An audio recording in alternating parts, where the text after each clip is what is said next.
ከእንጦጦ እስከ ቀጨኔ መድኃኔዓለም ያለው የወንዝ ዳር ልማት የአካባቢውን ገጽታ እጅግ ቀይሮታል። አካባቢው አረንጓዴያማ፣ ማራኪ፣ ውብ እንዲሆን አስችሎታል።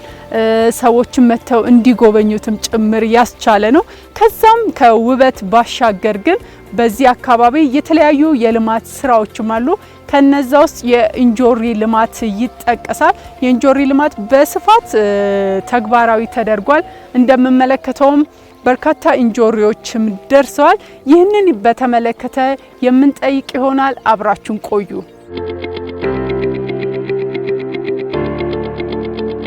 አሁን ያለንበት አካባቢ ለፍሩት ጋርደን የተመረጠ ቦታ ነው። ከፍሩት ጋርደናችን ውስጥ አንዱ ስትሮበሪ፣ ብርቱካን፣ ማንጎ፣ ሙዝን የመሳሰሉ ነገሮች ተተክለው የአካባቢው ህብረተሰብ ወደፊት እዚሁ ምርቱ ጋር መጥቶ ከምርቱ ሰብስቦ ራሱ ወስዶ ጨምቆ ተጠቅሞበት በልቶ እንዲሄድ ታሳቢ የተደረገ ቦታ ነው ይሄ ቦታ። ይሄ የእንጆሪ ምርት በሀገራችን በሰፊው የተጀመረው በተለይ ዝዋይ አካባቢ ነው። ይህን የሚያመርተው ሰውዬ የመጀመሪያ ስትሮበሪ አገራችን ያስገባ ሰው ነው።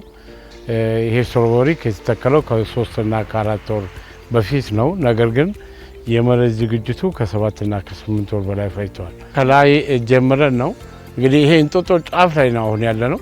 ከእንጦጦ ጫፍ ዝቅ ብሎ ከዛ አካባቢ ተጀምሮ እስከ ታች ነው። ነገር ግን አሁን ቦታዎችም እያዘጋጀን ነው በሰፊው ለማምረት። ከዚህ በተጨማሪ ክቡር ጠቅላይ ሚኒስትራችን ምረቃ ባደረጉበት ጊዜ አመራርም ሰጥተውበታል። ይሄ ቦታ ለዚህ ነገር ምቹ ስለሆነ በሰፊው ምርቱ እንዲካሄድ፣ እርሻው በሰፊው እንዲካሄድ የሚል አቅጣጫ ተቀምጧል። በዛ መሰረት እየሰራን ያለ ነው። ልክ 2 ወር አካባቢ ሲደርሰው ምንድነው ለውጥ ያደርጋል። በምን አይነት ለውጥ? እንደምታየው ነጭ አበባ አለ። ይሄ ነጭ አበባ ለውጥ ነው። መጀመሪያ እንዲህ ነው የሚያፈራው። የመጀመሪያ ፍሬው ከ2 ወር ወይም ደግሞ 2 ወር ከ10 ቀን በኋላ በዚህ መልኩ ለውጥ ያደርጋል። ይሄ ማለት ምንድነው? እድገት ላይ ነው ያለው። ለፍሬ ደግሞ ራሱን እያዘጋጀ ነው የሚል ሂደት ነው የምንወስደውኛ።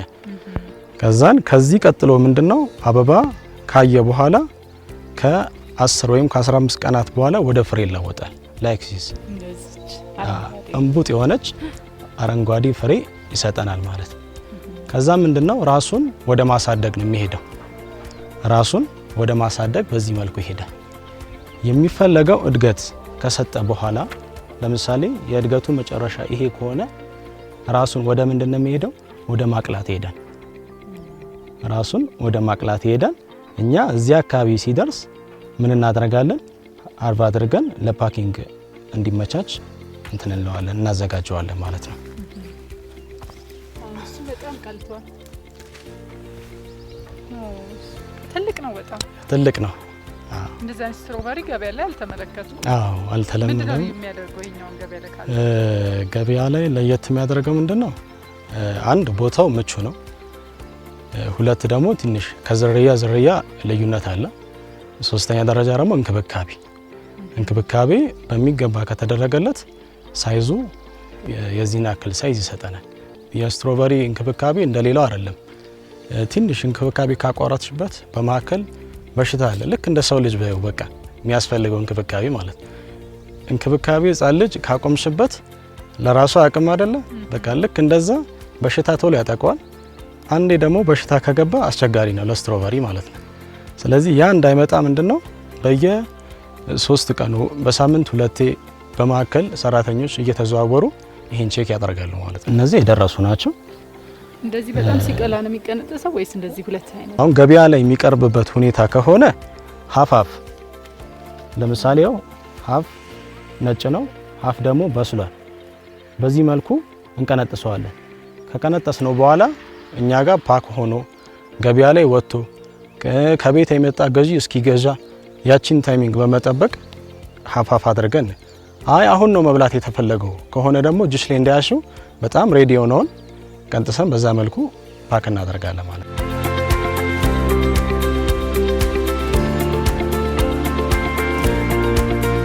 እስከ 150 የሚጠጉ የሰራተኞች እድል ፈጥረናል። ከዛ ውስጥ ደግሞ አብዛኛውን ፓርት የሚይዙት ምንድነው ሴቶች ናቸው።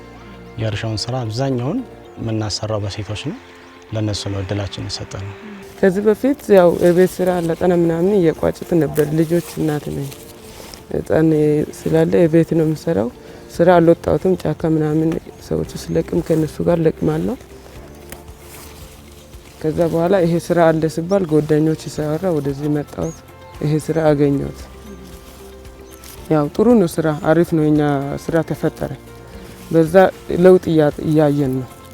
እናስተዳደርን ቤት የጎደለ ነገር የሚያስፈልግ ነገር በሱ እንሸፍናለን። ከዚህ በፊት ጽዳት በኤጀንሲ ገብቼ ሰራ ነበር እና በዛ ስራ ተሰማርቼ ሲሰራ ነበርና ይሄ ስራ እድል ከተፈጠረ በኋላ ወደዚህ ነው የመጣሁት። በጣም እንክብካቤ ይፈልጋል። ከእንክብካቤ ከጎደለ ፍሬ መስጠት ላይሆን ይችላል። ደግሞ ለእይታም አይመች ይችላል። ለዛ ለእይታም ለሱም እንክብካቤ በጣም ይፈልጋል። እንጆሪ እንደዚህ ፍሪት ላይ ምናምን ኬክ ላይ ምናምን ሲደረግ ነው እንጂ ምናምን እንደዚህ ደርሶ ምናምን አይተን አናውቅም። ነው ለመናገር ስትተክል ይሄ ይደርሳል ይሄ እንደዚህ እናያለን ነበር የምንለው፣ ግን ደርሰን ስናይ በጣም ነው የተገረመው።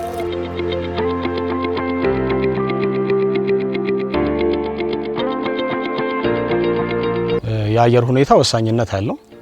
ይሄ ቶሎ ለመቅላት የምታየው አረንጓዴውን ስትሮበሪ ቶሎ ለመቅላት የፀሐይ ብርሃን ይፈልጋል ወይም ደግሞ መጠነኛ የሆነ ሙቀት ይፈልጋል።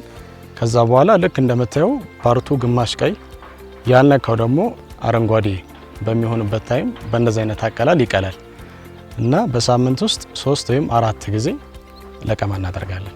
አካባቢው በጣም ምቹ ነው። ምርቱም በጣም ጥሩ ነው። ከዚህ ቦታ ላይ የሚወጣው ምርት ከፍተኛ ምርት ነው። ቅድም እንደነገርኩሽ ቀርቦ ነበረ። ይሄ ቦታ በሚመረቅበት ጊዜ ቀርቦ በታየው መሰረት በጣም ጥሩ ምርትን የሚያመርት ነው። አሁን ለአንዳንድ ሱፐር ማርኬቶች ውስጥ እየገቡ ናቸው እነዚህ ምርቶች። ህብረተሰቡም እየተጠቀመባቸው ነው። በዛ መሰረት ምርቱ በጣም ጥሩ ነው። የአየር ንብረቱም ይጠቅመዋል።